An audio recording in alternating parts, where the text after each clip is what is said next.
الحمد لله وكفى وسلام على عباده الذين اصطفى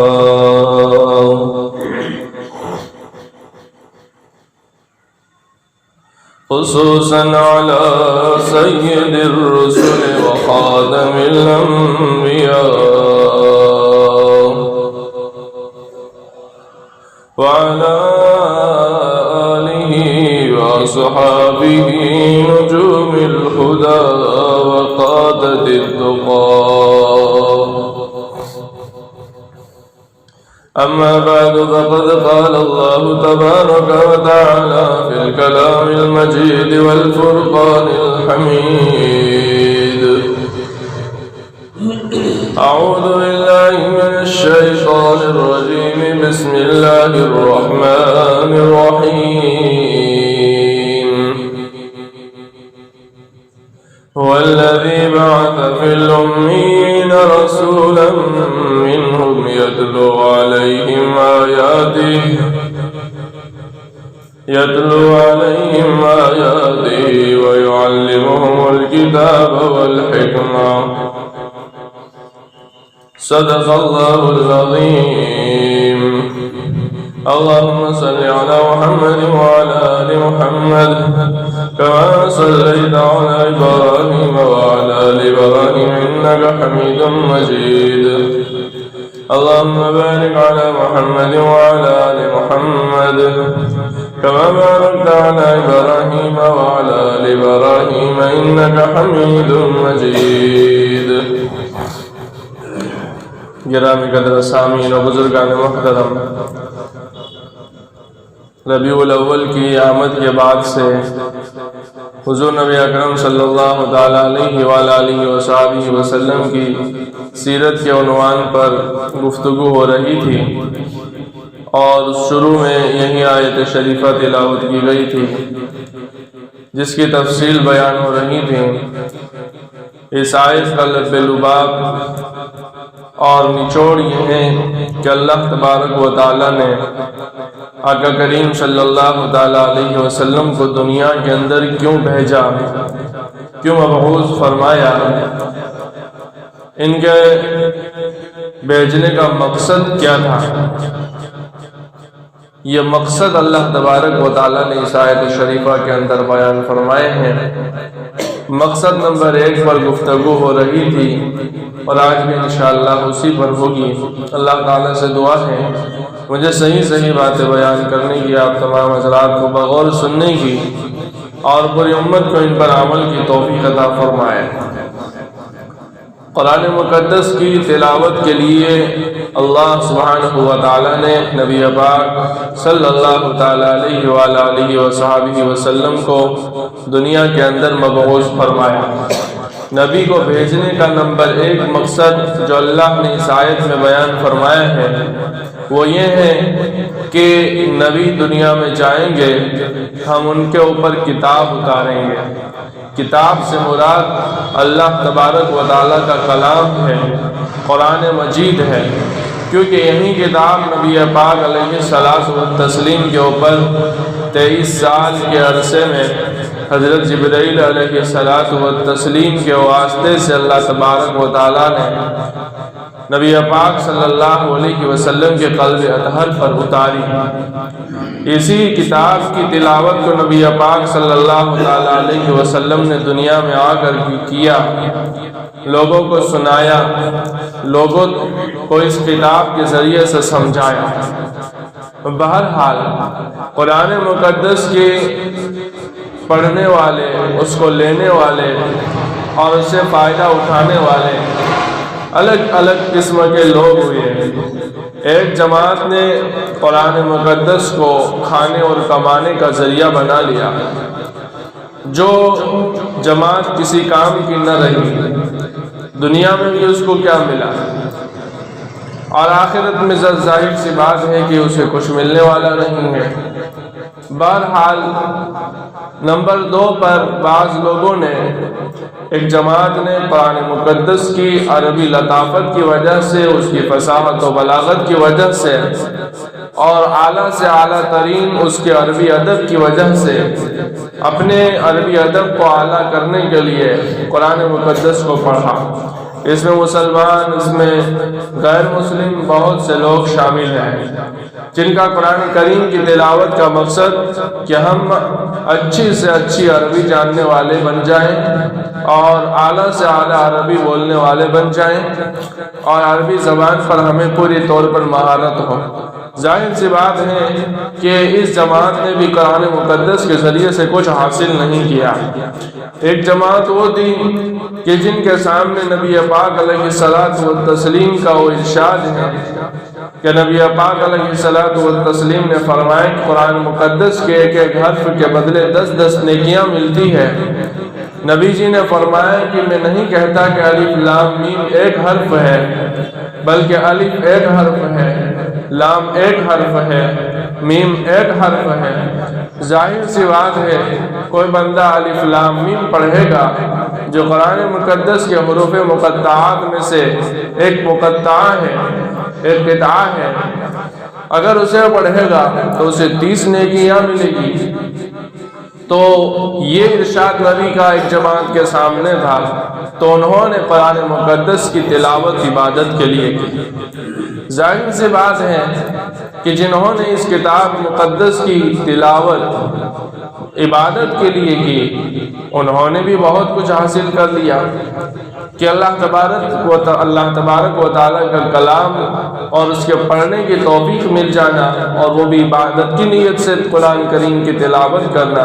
یہ بھی بہت ہی بڑی بات ہے۔ نمبر 4 پر ایک جماعت وہ تھی کہ جنہوں نے قرآن مقدس کو ہدایت کے لیے پڑھا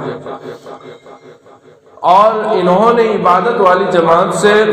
اور زیادہ قرآن مقدس سے حاصل کر لیا۔ ظاہر سی بات ہے جنہوں نے صرف عبادت کے لیے پڑھا انہیں عبادت کا ثواب تو ضرور ملے گا، لیکن جنہوں نے اس قرآن کو ہدایت کے لیے پڑھا انہوں نے اس سے دنیا میں بھی بہت کچھ حاصل کر لیا اور آخرت میں بھی بہت کچھ اسے ملنے والا ہے۔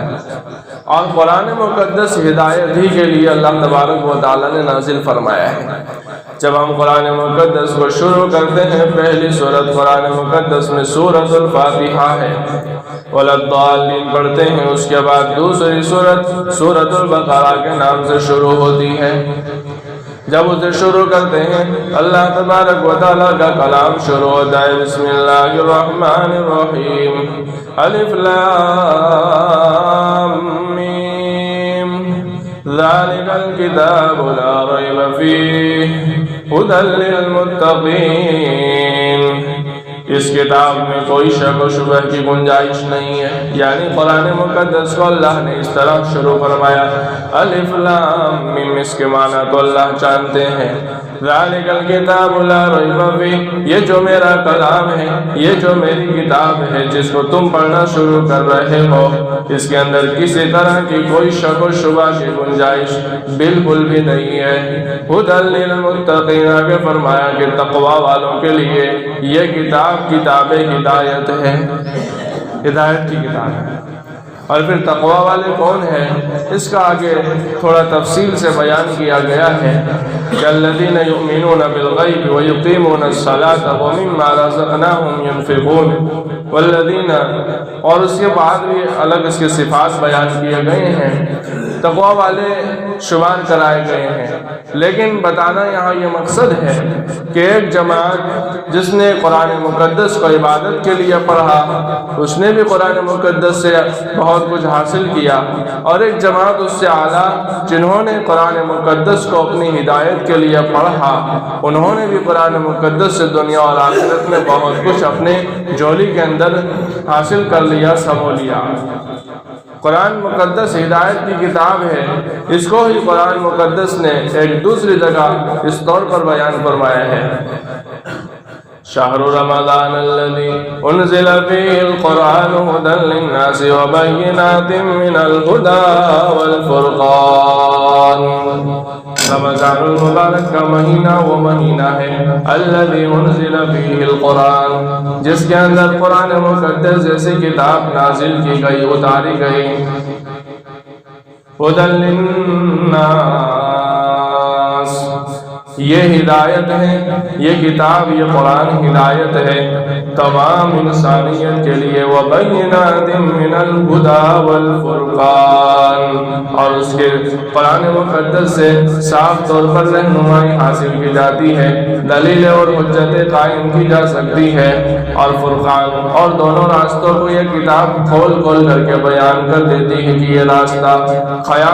خطرناک اور بھیانک گھاٹیوں کی طرف جاتا ہے، اور یہ راستہ جنت کی خوبصورت وادیوں کی طرف جاتا ہے۔ ہدی للناس، لوگوں کے لیے، تمام انسان کے لیے، صرف ایمان والوں کے لیے نہیں۔ یہ کتاب ہدایت ہے ایمان والوں کے لیے، مسلمانوں کے لیے، مومنین کے لیے، ہندوؤں کے لیے، سکھوں کے لیے، بدھوں کے لیے، جینیوں کے لیے، مجوسیوں کے لیے، اور نصرانیوں کے لیے، اور دنیا میں بسنے والے ایک ایک انسان کہ جس کا کوئی دھرم نہیں، جس کا کوئی مذہب نہیں، جو کسی خدا کو نہیں مانتے، جو کسی معبود کی عبادت نہیں کرتے، جو کہتے ہیں کہ اس جہاں میں کچھ نہیں، بس سب کچھ خود بخود ہو رہا ہے، آٹومیٹکلی ہو رہا ہے، ان تمام کے لیے یہ کتاب قرآن مجید ہدایت کی کتاب ہے۔ بہرحال تو یہ چوتھی جماعت جنہوں نے قرآن مقدس کو ہدایت کے لیے پڑھا اور اس پر عمل کیا اور اپنے آپ میں ہدایت کو سمو لیا، اپنا راستہ چن لیا، بھیانک وادیوں کی طرف، جہنم کی طرف جانے کے بجائے جنت والے راستے پر قرآن کے ذریعے سے چلا، تو اس نے بھی قرآن مقدس کے ذریعے سے بہت کچھ حاصل کر لیا۔ اس کے بعد ایک جماعت وہ ہے کہ جنہوں نے قرآن مقدس کو عبادت کے لیے بھی پڑھا، جنہوں نے قرآن مقدس کو اپنی ہدایت کے لیے پڑھا، لیکن انہوں نے آگے بڑھ کر کے قرآن مقدس کو دعوت و تبلیغ کے لیے بھی پڑھا، لوگوں کو انسانیت کو اللہ کی طرف بلانے کے لیے، انسانیت کی ہدایت کے لیے، انسانیت کو سیدھا راستہ دکھانے کے لیے بھی پڑھا۔ اسی لیے حضرت عبداللہ ابن مسعود رضی اللہ تعالیٰ عنہ جب نبی پاک صلی اللہ علیہ وسلم کا کلمہ پڑھ کر کے ایمان اور اسلام کے دائرے میں داخل ہو گئے، تو ان کے دل میں ایک بات آئی کہ میں کوئی ایسا کام کروں اسلام کی دعوت کے لیے، اسلام کی تبلیغ کے لیے، جو بہت اہم ہو، جو بہت مشکل ہو۔ مشورہ طلب کیا، کسی نے مشورہ کیا کہ لوگوں کے پاس جا کر کے وہ قرآن، وہ کتاب جو محمد رسول اللہ صلی اللہ علیہ وسلم کے اوپر نازل ہوئی ہے، نبی محمد عربی صلی اللہ علیہ وسلم کی برا چاہنے والوں کے پاس جا کر کے یہ کتاب پڑھو، تو وہ چلے گئے مشرکین مکہ کی ایک جماعت کے پاس جہاں وہ لوگ بیٹھے ہوئے تھے۔ عبداللہ ابن مسعود رضی اللہ تعالیٰ عنہ نے اللہ تبارک و تعالیٰ کا قرآن بلند آواز سے پڑھنا شروع کیا، ادھر سے حملہ ہو گیا، ادھر سے مار اور پٹائی شروع ہو گئی۔ عبداللہ ابن مسعود کی تلاوت ختم ہوئی تو پورا جسم لہو لہان تھا،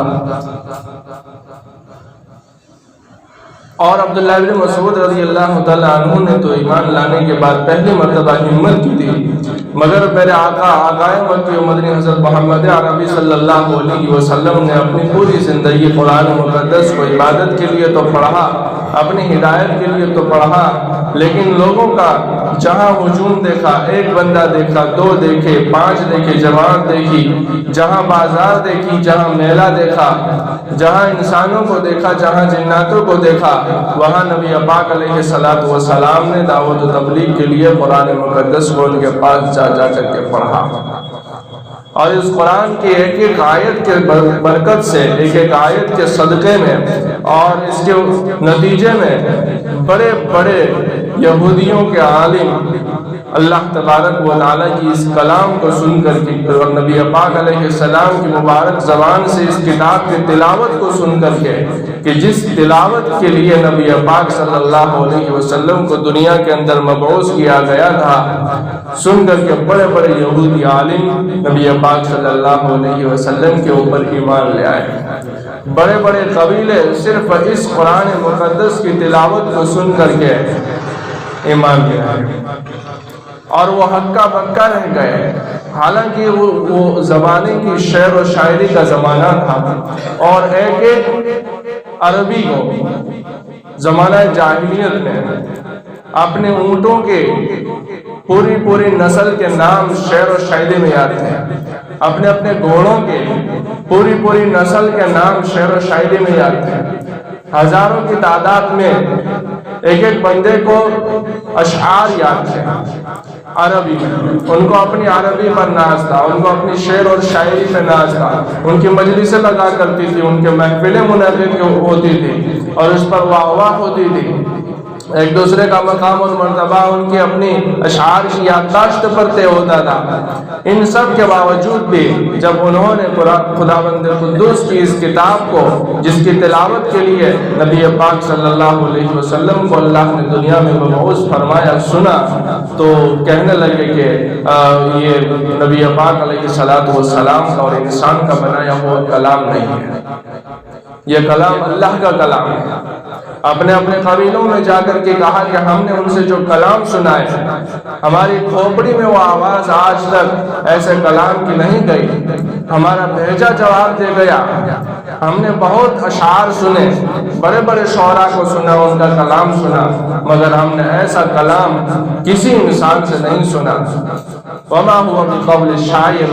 یہ محمد کوئی شاعر نہیں ہے کہ جو شاعری کر رہا ہے، یہ تو ایک خاص کلام ہے، جو کہتا ہے وہ سچ ہے، یہ جبرائیل کے واسطے سے اوپر اللہ تبارک و تعالیٰ کی طرف سے اتارا جانے والا کلام ہے۔ اس لیے حضرت عبداللہ بن رواحہ رضی اللہ تعالیٰ عنہ نبی پاک صلی اللہ تبارک و تعالیٰ علیہ وآلہ وصحابہ وسلم کی تلاوت کو عربی اشعار میں یوں بیان فرماتے ہیں: وفینا رسول اللہ یتلو کتابہ اذا انشق معروف من الفجر ساطع۔ اور ہمارے درمیان اللہ کا پیغامبر ہے، اللہ کا رسول ہے، اللہ کا قاصد ہے، یعنی محمد رسول اللہ صلی اللہ علیہ وسلم ہے۔ یتلو کتابہ، جو اللہ کی کتاب اس وقت پڑھتے ہیں جبکہ سورج اپنی روشنیوں کے ساتھ طلوع ہو رہا ہوتا ہے، یعنی فجر کے وقت نبی پاک علیہ السلام بلند آواز سے فجر میں تلاوت کرتے تھے۔ اس کا بیان عبداللہ بن رواحہ اپنے شعر میں فرما رہے ہیں: ارانا الہدی بعد العمی فقلوبنا به موقنات انما قال واقع۔ محمد عربی صلی اللہ علیہ وسلم اس قرآن کی تلاوت کے ذریعے ہمارے اندر موجود پائے جانے والے جہالت کو، اندھے پن کو اور نابینا پن کو دور کر رہا ہے، اور ہمارے دل اس بات کی گواہی دیتے ہیں کہ انما قال واقع۔